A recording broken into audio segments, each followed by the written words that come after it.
জয়তে সকলোকে মোৰ আন্তৰিক ধন্যবাদ জ্ঞাপন কৰি দ্বিতীয় দিনৰ এপ্লাই প্ৰশিক্ষণৰ প্ৰতিবেদন পাঠ কৰিবলৈ ওলাইছোঁ।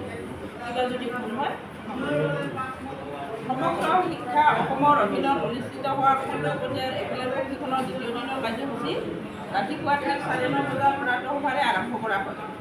প্ৰাতঃসভা ঠিক পিছতে সকলো পৰীক্ষাৰ্থীয়ে নিজৰ নিজৰ আসন গ্ৰহণ কৰে আৰু প্ৰশিক্ষণৰ পৰৱৰ্তী কাৰ্যসূচী আগবঢ়াই লৈ যোৱা হয়। প্ৰথমে আমাৰ মাজৰে চন্দন চক্ৰৱৰ্তী ছাৰে পূৰ্বদিনৰ প্ৰতিবেদন অতি সাৱলীলভাৱে পাঠ কৰে।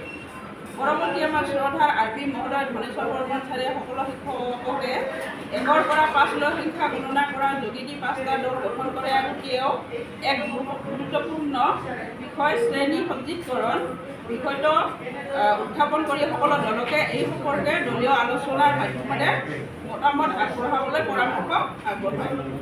এই ক্ষেত্ৰত সকলো দলে তেওঁলোকৰ মূল্যৱান পৰামৰ্শ আগবঢ়ায় আৰু উক্ত বিষয়টো সকলো শিক্ষককে গুৰুত্ব সহকাৰে ল'বলৈ আৰ.পি. ছাৰে পৰামৰ্শ দিয়ে।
More